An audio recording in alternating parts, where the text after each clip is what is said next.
So we're joined this morning by Nick Thorogood and Paul Coleman, the founders of the National HIV Story Trust.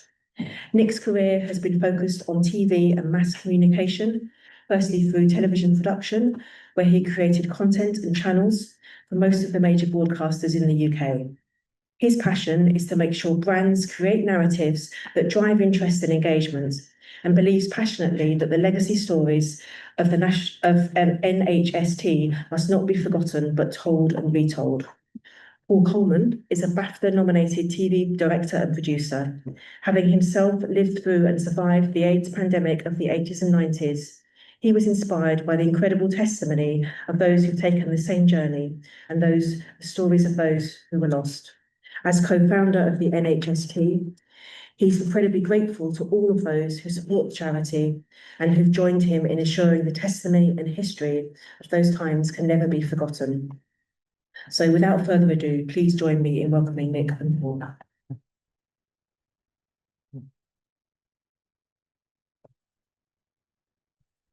Hello, and thank you very much for joining us. We're very honoured that so many of you want to hear what we have to say. I hope it's going to be of some interest to you.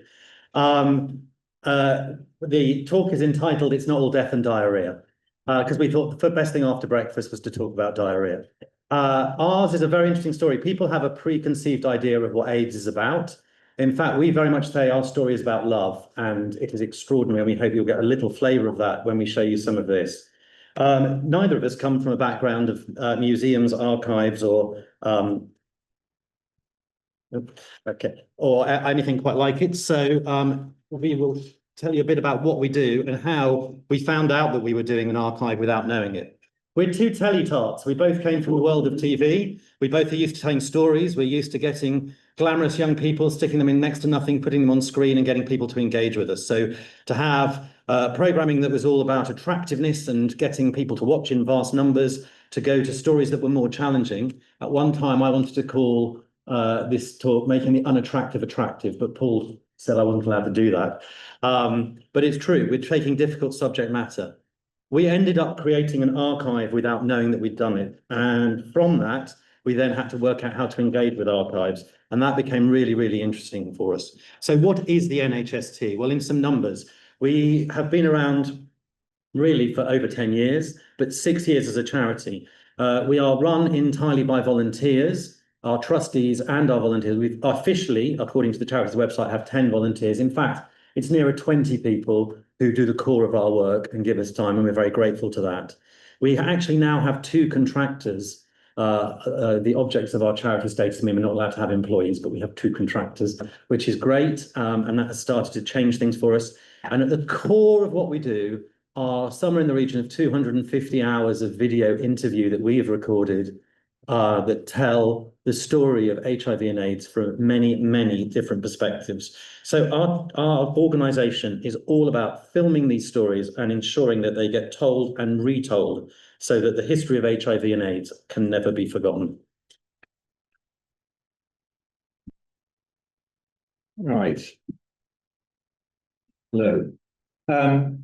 So there's a picture of me, believe it or not, in 1984. That was the start of my journey with HIV, although I didn't know it at the time.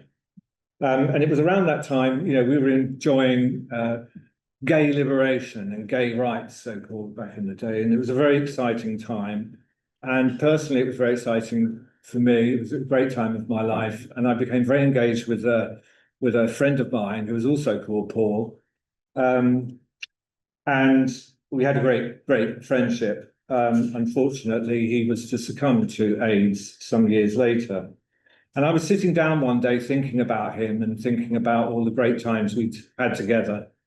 And I wanted to share those memories with people who knew him, go back down memory lane, if you like, and talk about the good old times. But I suddenly realized that all the people who I knew, who knew Paul, were dead.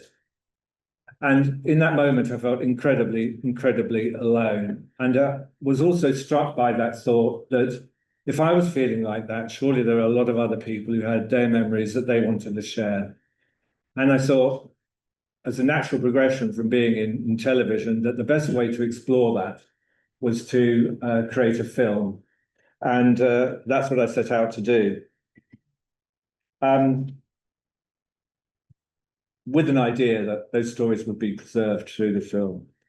So I'm just going to show you a little film here now, some of the content of our archive, some of the stories, if you can run the film then.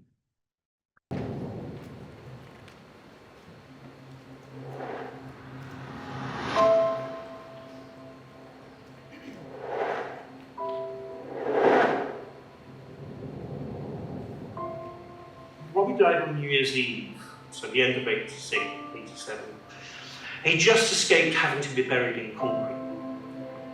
People had to be buried in concrete. I wasn't allowed to view the body.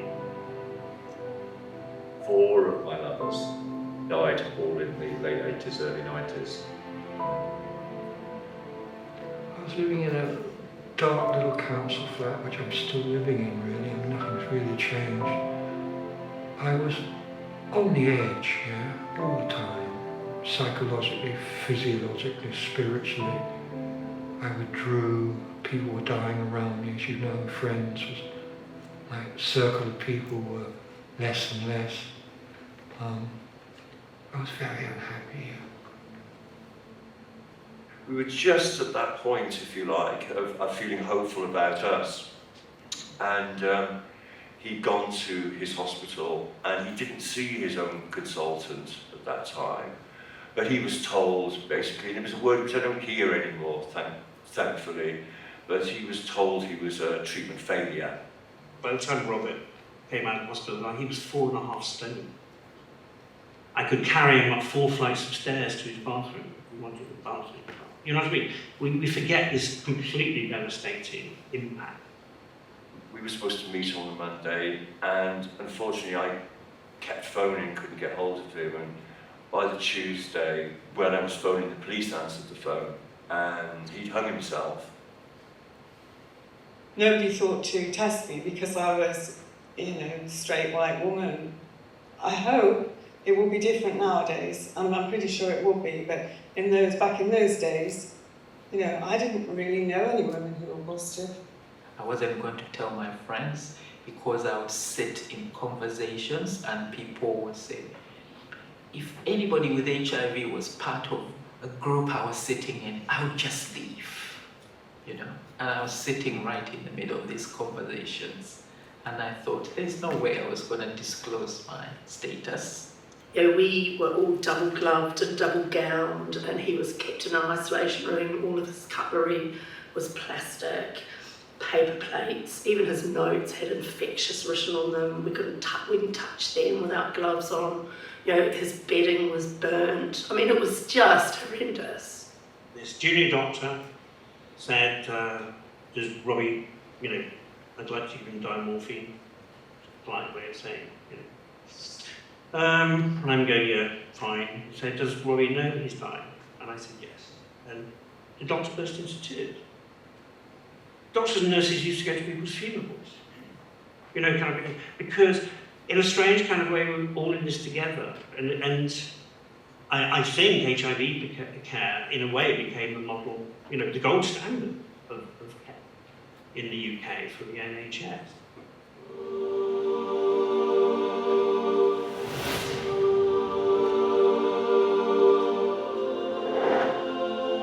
There's 3 particularly dark hours that I think about still. One was a tall Italian glamorous man who came out of her side room at night time in a blue ball gown and 6-inch heels when 6-inch heels were hard to come by. And he swung around. He just looked so gorgeous. And then he started coughing up next to the sun. And this blue gown with these dark, dark flecks on it, it was just so hard.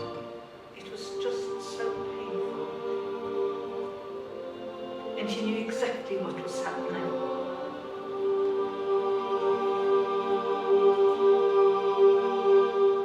I feel sorry for them.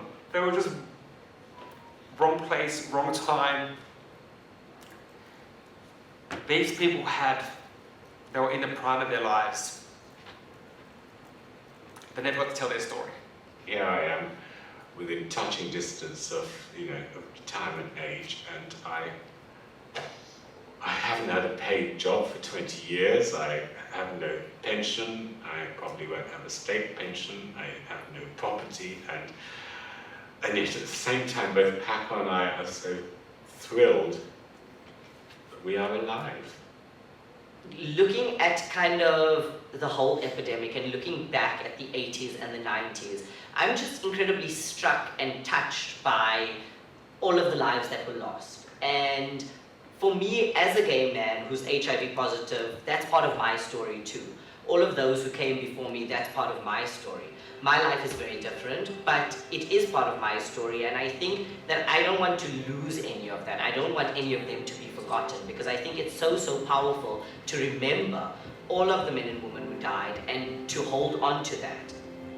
Within a couple of days of starting medication, it was as though I'd been carrying, I don't know, a 300-pound bag that somebody had just taken off my shoulders, and suddenly I felt like I was alive, and I was well, and I was healthy, and I had just this abundance of energy. When I club in, They can never be forgotten. They did so much for us. And that's why sometimes I get so angry with the younger people now that just think, oh look, it's a little, I can take a tablet for it. This tablet wouldn't exist if it wasn't for those guys. It seems to me that the history of HIV/AIDS must teach us the value of compassion, must teach us the value of hope, because what seemed utterly dark and pointless and cruel has been treated and has been turned into something of hope, and especially in these days when things are strange and turning. We want to hold up this beacon of togetherness and solidarity and unity.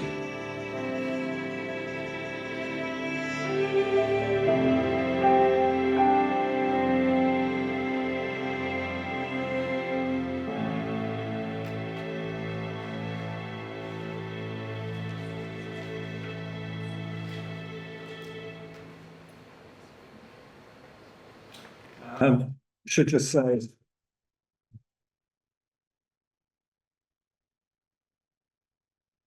I should just say that very sadly, two of the people who appeared in that film have now died, which is more to the point about what we do. Collect these stories whilst we can, because the generation involved in the pandemic are getting into old age and dying now of natural causes, thankfully, rather than AIDS. So a little bit of the timeline of how we came to be. So my thoughts that I mentioned earlier about making a film started in 2015. And for some extraordinary reason, I decided that I wanted to do 100 interviews. I wanted it to be as diverse as possible, to get as many viewpoints as possible into the film. So that's what we set out to do. Became obvious later that we'd have to make more of these stories than just 30 seconds in a film, however. So our first foray into the arts began just 2 years into the project, when we were still filming, when we invited international photographer Danielle van Zedelhoff to create a photographic exhibition called Survivors. That was 17 portraits that she created to show the power of long-term survival of HIV, and there were 17 of the people that we'd featured in the interviews themselves. It was publicly exhibited for World AIDS Day at London City Hall. It was very clear early on that we could see the interviews we were filming were actually an important part of our social history. And through a contact with my co-founder here, Nick, we were able to approach and agree that 100 interviews would be deposited to the London Archives. That was in 2019. And the same year, we became a charity called the National HIV Story Trust.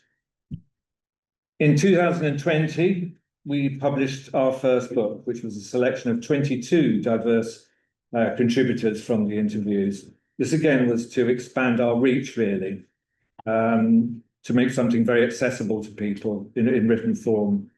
And these stories would later form an audiobook and a series of podcasts, which were narrated by Anita Dobson. And this would make the stories more and more accessible, as I say. By 2021, the interviews had been fully catalogued at the London Archives, and we launched them to a wider public during an event at the Curzon Cinema in London. In 2022, in order to get our stories out across the UK, we started work to apply for a grant from the National Lottery Heritage Fund under the direction of Jan Pimlett, a respected archivist who had prior experience of applying to the National Lottery Heritage Fund. In 2024, we were awarded a full grant from the NLHF and partnered with the Royal College of Nursing, Newcastle University, the London Archives, and University College London. Along with those partnerships, the HIV Story Project was born and our project went national.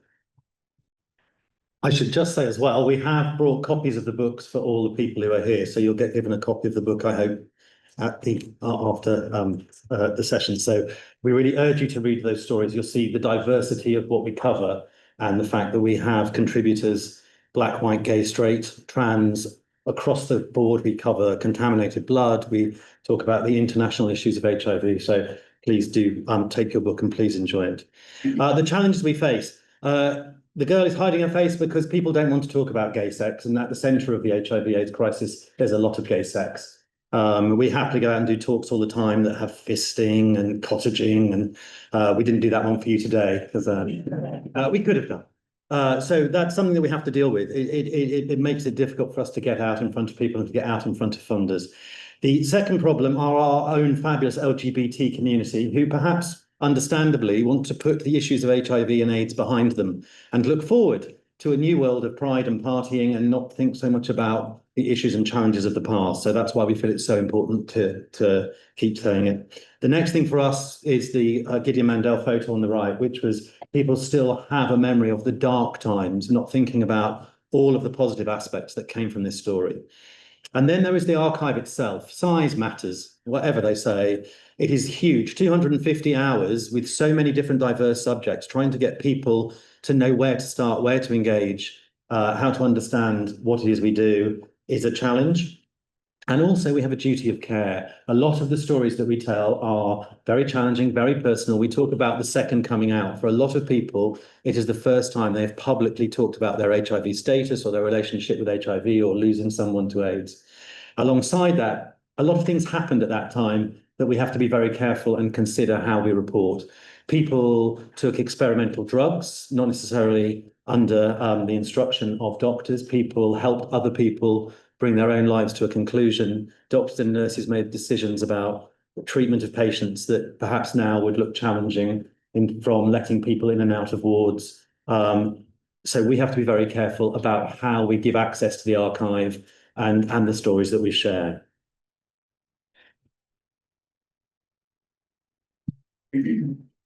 So hitting a wall, what's that about? Well, it's about how we're funded, really.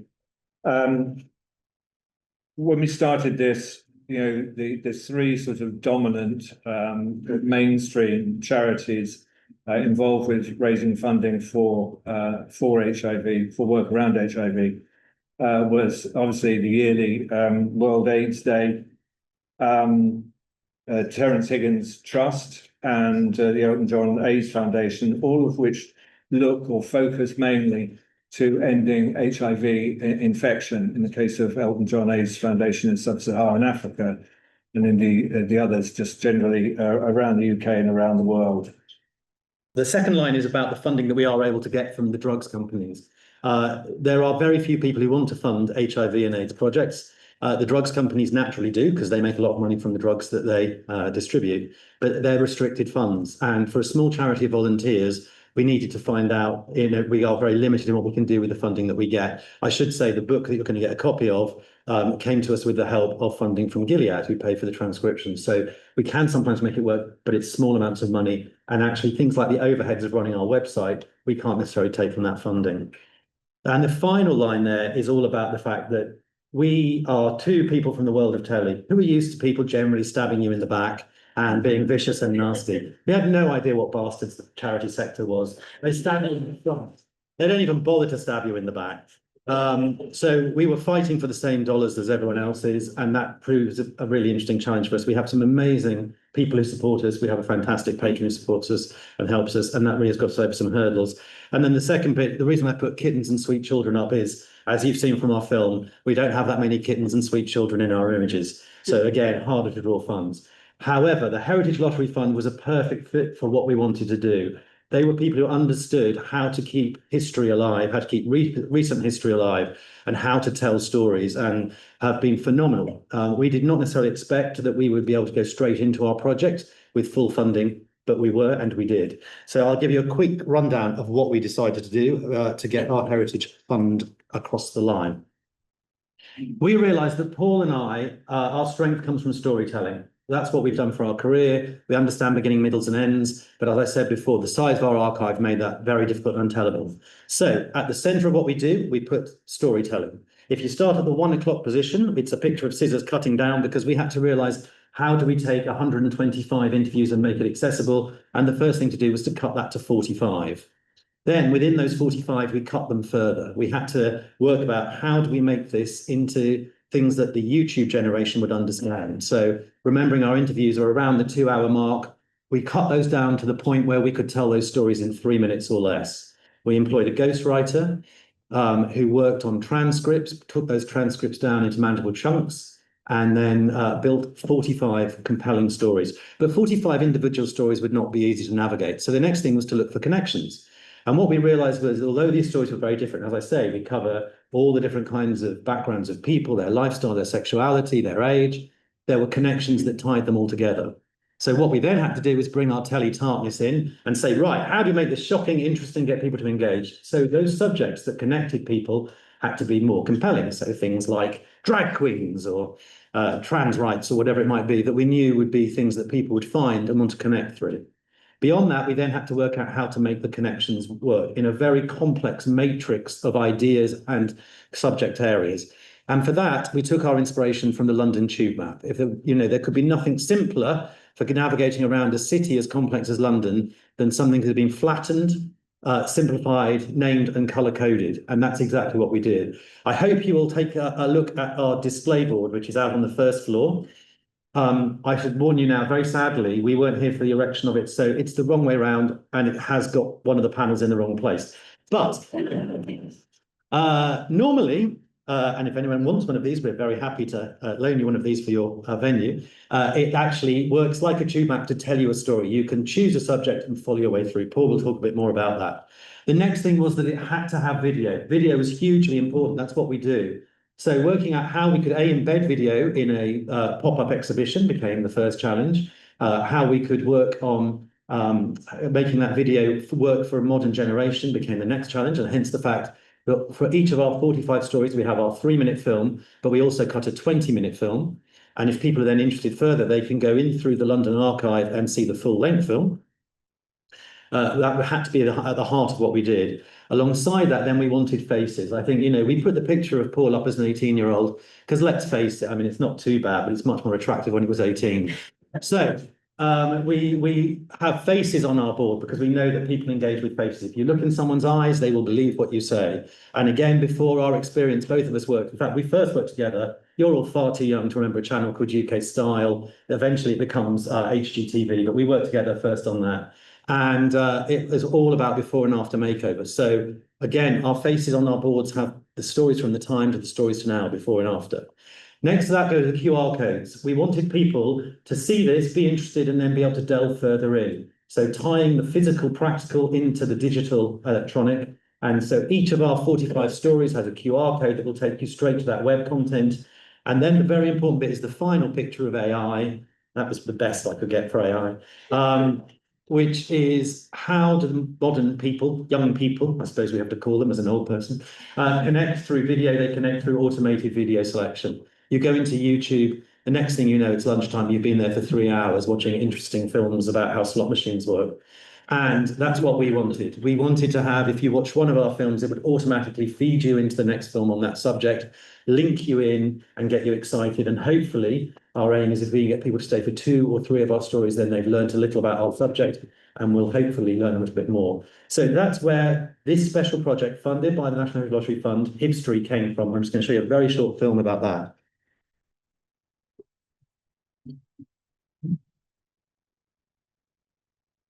We are the National HIV Story Trust.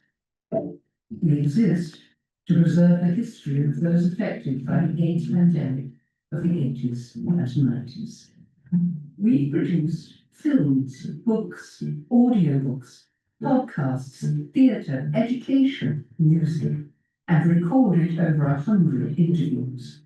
Men, women, trans, gay, straight, any ethnicity. No one person's experience is going to represent the whole thing, each part.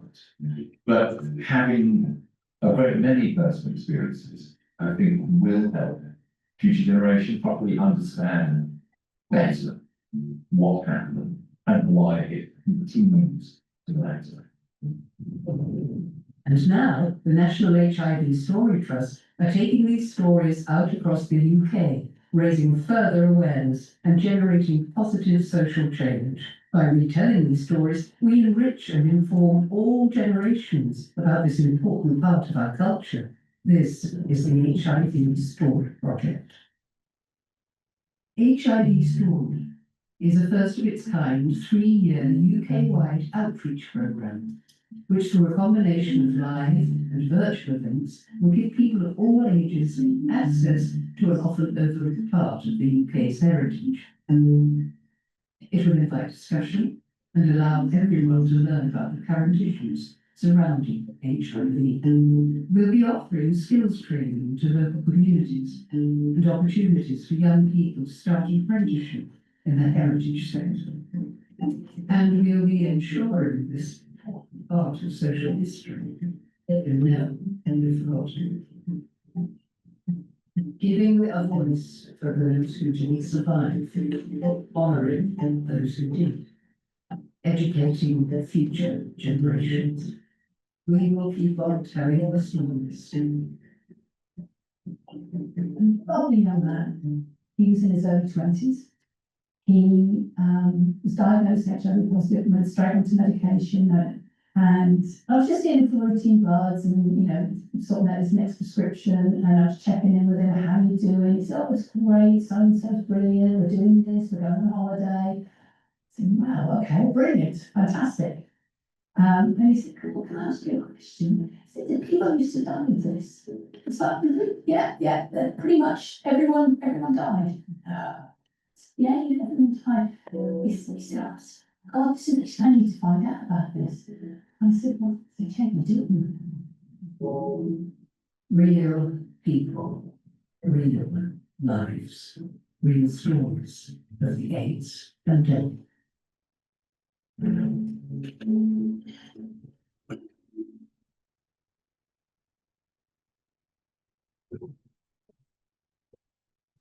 Right, so here's just a little canter around the exhibition just outside that you can take a look at. It's really important that we tried in as many ways as possible to engage people. As we've already mentioned, you know, some of this content is quite heavy, and there's a natural predisposition of a lot of people who don't know much about it, just the horror stories, to walk away. So we've tried to do with this pop-up exhibition, which, by the way, any of your organisations, if you want us to give you this exhibition for your own space for an amount of time, we're more than welcome to supply you with it. So on the left-hand side is, obviously the picture there is what you see on the dedicated website. The right-hand side, just starting there, you can see the matrix there between some of the stories featured of the 45. You'll see at the top of each of those panels a pull quote, which is a bit like a headline in a newspaper, just to grab people's attention, and then a short form story just beneath it.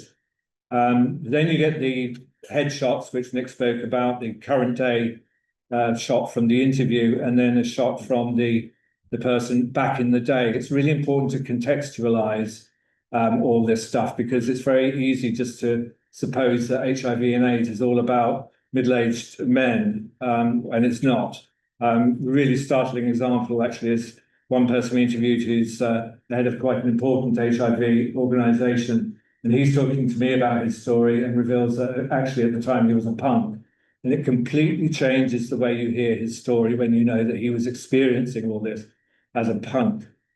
You can see there on the picture also these connections we talked about, these coloured lines which link various people to various other people. And we put those under categories just to engage people even more. So, for example, one might say mothers or mothers and children, rather than just gay men HIV positive.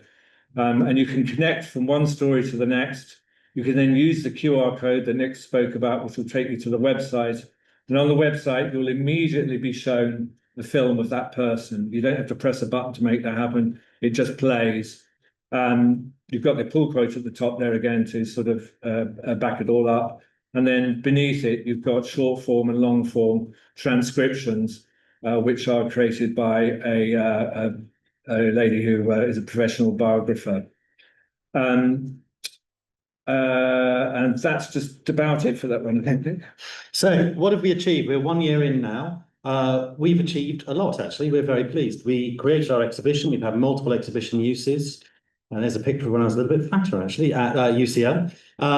We've been in a variety of different venues, and I'll talk a little bit about the last two pictures in a second. We've had our first cohort of volunteers who took our stories and created their own writings, their own, I've lost the word, fiction. They created their own stories from our archive, which then got published into what was either a pamphlet zine or a maga book. I'm not sure what you actually called it, but a mini book launched at Gaze the Word. That was very exciting for us. We've done a film night, which was showing different HIV-related films, not from us, but it had our films as well. But again, a chance to tell our story. And then the last two pictures, I have to run down one side and I'm going down the other, are we exhibited in Stratford East Underground Station. This is really important to us for two reasons. Number one, we don't just want to be singing to the choir. When we get our work in front of the general public and not just LGBT audiences, we feel that we're achieving what we set out to do. But also Stratford East is on the Mildmay line, and the Mildmay Hospital was a very important hospice and hospital and treatment centre during the AIDS crisis. And their records are with ours at the London Archive as part of their whole HIV/AIDS collection. So very important for us to be there. And obviously we were exposed to thousands, tens of thousands of people. We were there for 1 day, but amazing. The second and final pictures of us in Dudley Library. Our aim is to get our stories and our exhibition into as many of those general public spaces as we can, because it's really, really important. And we've had tremendous support from libraries, and we hope we'll have more support. So again, Paul's already sent the call out. We'll keep sending it out. We have a beautiful exhibition can supply, if you can think of some great spaces to get in. Right, so the NHST has much to do still. At its heart remains the film that started all this off 10 years ago. And we're very focused on that right at the moment, in fact, trying to raise funding for completion of that film. And that will always remain at the centre of our project. We want to find other ways to get this story out. So there are a number of ways in which we do that. We've already contributed to the arts in various ways, including the subject matter being used in a drama called Moment of Grace. We're in the process of talking about and trying to develop a symphony, especially composed symphony. And that is very much to celebrate this history rather than a doom and disaster sort of piece of music that's some horrible memorial type sound. We want something celebratory in that. Always at the core of what we do is education, and we'll go on doing that in as many ways as possible. We also have planned for next year a conference which will be looking at the effects of living longer with HIV and AIDS. Literally, people who were diagnosed in before 1994, before antiretroviral drugs, they are a dying breed. They're dying of natural causes now, but they have a lot of needs which aren't presently addressed, and we want to focus in on that. And we think we'll really have achieved a lot more when we find ourselves, that last picture there. We'll think that we've achieved an awful lot when we're sitting in a mainstream space such as the British British Museum. That will be one of our goals, and there'll be many more goals to come after that as well, no doubt. Yeah, we're getting more confident about the British Library now that we've British Museum, Science Museum, Victorian Museum, Museum of Manchester, museums, anywhere we can get that display up, be brilliant. Thank you for listening to us. We hope you've enjoyed our talk. We always say thank you to the people who've told their stories for us and shared very personal things. So thank you to them. Thank you.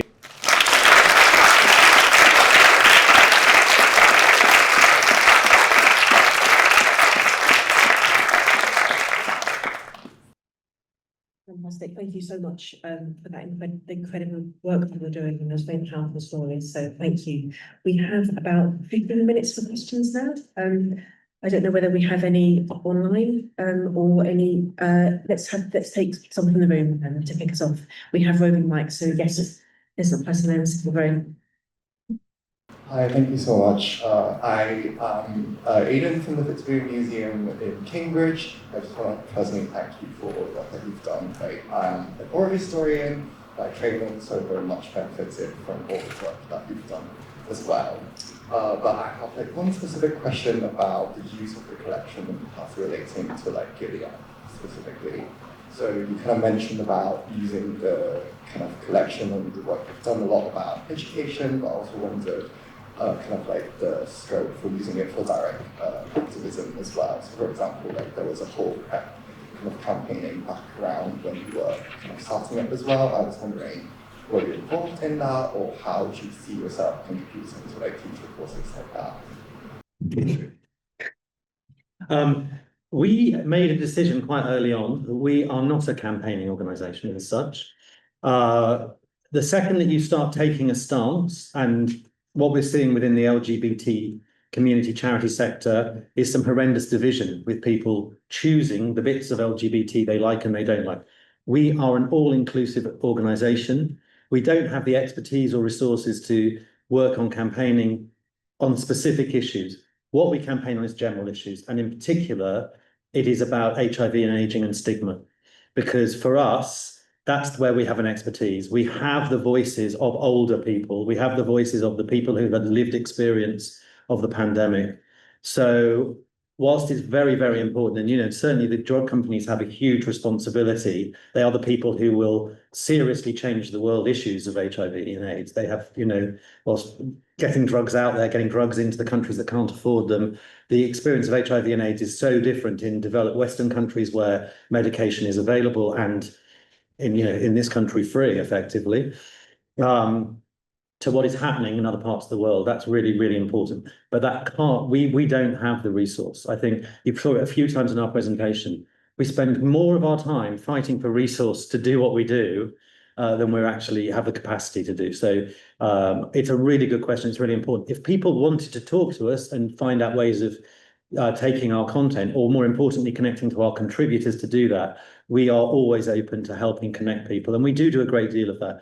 Paul is the sort of gatekeeper of our content in that way. And I would say we get probably 2 or 3 a week requests, mostly from postgrads, actually, I'm looking very specifically at this issue to do with HIV and AIDS. What have you got that can help us? Where do we?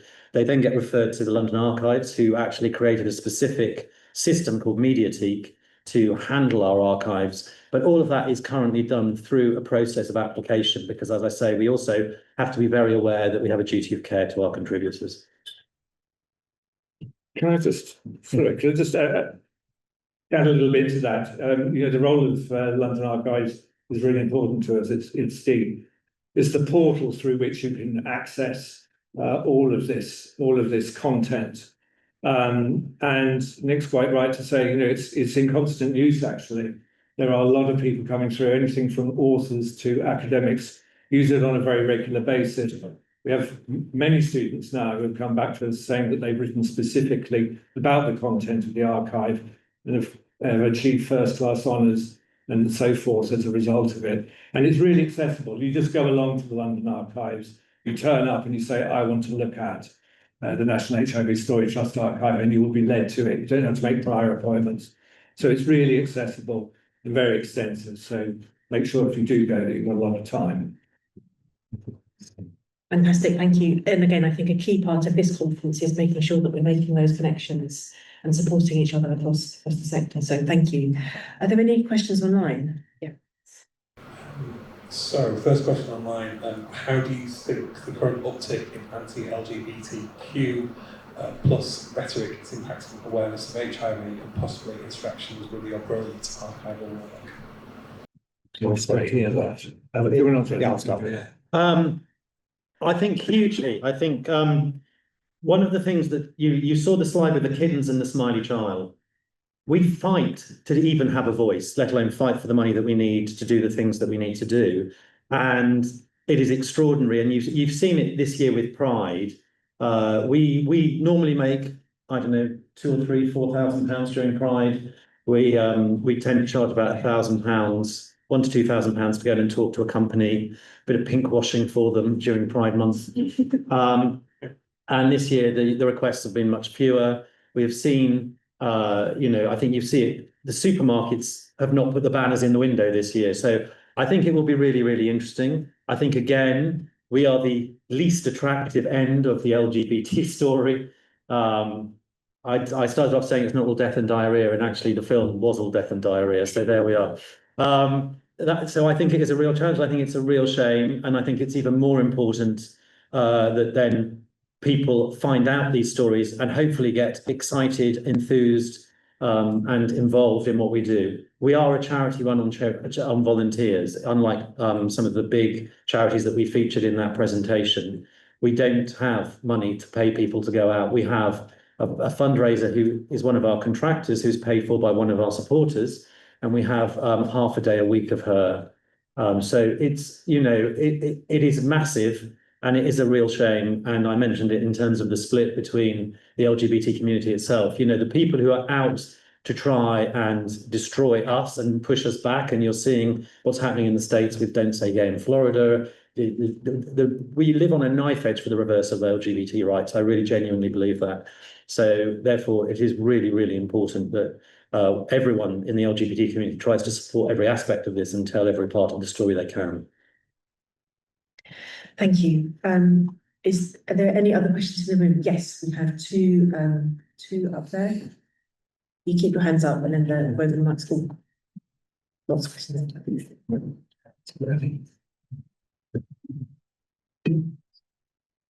Hi, just a couple of questions about the actual interviews. So were they sort of structured interviews or just let people talk about whatever they want to talk about? And also around ethics. So at university, when we sort of do interviews with people, we have to go through an ethics approval process. I was wondering if you had to do anything like that, and kind of does that limit the use of that material? You're on. I'm on. Okay, so I've conducted all the interviews to date. When we started, we started out to make a film, and there are certain protocols you have to follow to do that, obviously, things like release forms and that sort of stuff. But we weren't thinking ahead in the sense of creating a charity and all the rest. However, we were savvy to the fact that the materials could be used elsewhere.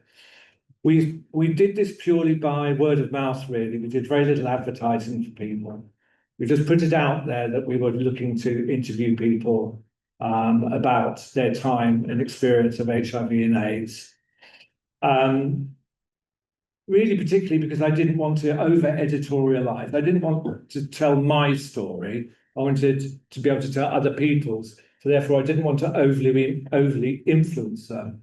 But the process that we followed was, when someone had made contact with us, was to have a discussion with them on the phone to make sure that we could gauge them okay, that they were stable enough, for example, in our opinion, to be able to go through what is quite a harrowing experience over 2 hours, or can be for some people. And then we would meet up with them, having got their story, the core of their story, meet up with them in what was always a really safe space. We always took great care of everyone, and continue to do so, actually. So the 125 people there are so far and counting become like a wider family to us. We know them quite well, each one individually, and we're always ensuring that wherever the material is used, it's used responsibly. There are some legal factors around all of this, as I mentioned, with the release forms and so forth. We're really, really careful to tell people to read that release form, to understand what it meant. And whereas it can be quite calamitous, should anybody want to withdraw from the archive, because a lot of work goes into archiving each interview, we've always given people the option to redact parts of it before it went public. And then subsequently, we've always said to people, if you want to pull out, if your circumstances change, if you're no longer gay, if you've decided to marry or whatever, and you don't want that information out there, we will withdraw it. So ultimately, there are legal things around it, but ultimately we have a huge respect for each one of these individuals. That's always in our minds at all times. It's not a case of, well, this is really sensational, great story, we just have to play it anyway. We would never, ever do that. We're always looking after people and respecting them. And can I just add to that as well? We are from the world of television. So we are used to how we tell stories and how we structure stories, but we also know, and everyone must know, whether you're doing an oral history or a video history, the second that you choose to place the camera in a position or the microphone in a position, you have influenced how that story is told. And therefore, you have to recognize that we are influencing people, we're encouraging people, we're leading them with questions, and that is the story they're going to tell us. We do our very best to capture their story as they want to tell it. But that also means that we have stories, we have at least one story that has to be embargoed for 80 years because the allegations that the person makes in it would have huge repercussions. So, it is their choice what they tell us, their choice what they put in, and then we have to take a responsibility about how we use it. Just to answer the other bit of your question about structuring and so forth, there are some people who will sit down and just open their mouth and off they go. You don't even ask a question. It's like a dam being burst. They're talking about it for the first time and they just can't stop. And they will run right the way through. And I wouldn't interrupt them. I'd let them go. But what I preferred to do with people was contextualize them. I'd mentioned it earlier on that this is a 40-year history. And wherever your experience falls on that timeline differs. So if you're diagnosed, let's say, with HIV today, it's a very different circumstance to being diagnosed before 1994, where it was certainly a death sentence. And so I wanted to contextualize people. So I always ask them, if they were gay, for example, what was it like when you were at school? What was the political environment around you? How were you perceived? Were you out as a young gay man? I would then go into how I'd ask them how HIV started to affect their lives from the very start, from the day they heard it, again, so that we got an idea of when that was. Was it pre or post combination therapy? Because it's a big difference there. And I would lead them right the way through their lives if they didn't have specifics they wanted to talk about. And I'd bring them up to the present day also, and perhaps projecting into what they thought their futures might be. So I tried to do that with everyone so that there was a commonality between them that you could follow right the way through their lives. And as I say, this contextualizing of their experience, which is really, really, really important. Thank you. Yes, we have one more question in that row. Yes, thank you. You mentioned a few times duty of care for your interview participants. One thing that we're concerned about in my workplace is how we support staff who work with the difficult collections to avoid burnout and compassion fatigue. Could you maybe talk a bit about how you support yourselves or your volunteers to make sure that working on this project remains sustainable for everyone involved? We were very, very early on. I was very aware of the fact that the journey I was going to take was going to be a difficult one. So in fact, I went to my own consultant and said, can you refer me to a psychologist to monitor me? Not that I felt I was going to fall apart, but I didn't know what would be there and how that might affect me. Because again, if it was to affect me negatively, I could project that on to the interviewees, and we wouldn't want that. We wouldn't want to endanger them. So the idea of looking after me as the person who was conducting the interviews was important for them and for myself. So that was really, from day one, that was always there. When it comes to the interviewees, we are not professional counsellors. We're not professional sexual health advisors and things like that. But what we always made sure that the person being interviewed was that they could get help. We would always advise them that if they needed help, we would refer them to Terence Higgins Trust, for example. So that if they had any problems, having spoken about their experience, there was somewhere to go. We also personally followed up each interview the day after or a couple of days after to make sure that person was okay in where they were in that moment and if they needed referral or not. But again, that's part of that duty of care where we're looking after people. It's a very natural thing to do, actually. It's not one of those things where you have to tick the boxes. We found it was a natural thing to want to protect the people that we'd exposed, if you like. And if I can just add to that from our own volunteers' perspective, from the people who do our charity work, I think it is a real issue for us. It has worked as a small group of people because we're a small group of volunteers. But as we grow, there will be more people who will be seeing content that they won't be aware of the impact. Paul and I both lived through it. We watch people die in front of us. But for some of our younger volunteers, this will be different.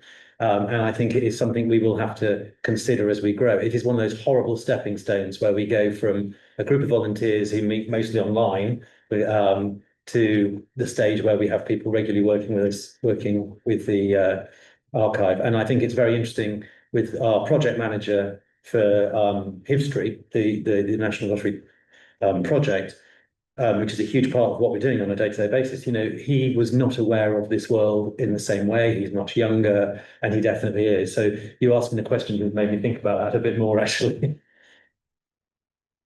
Thank you. We'll go online, I think, for our final question.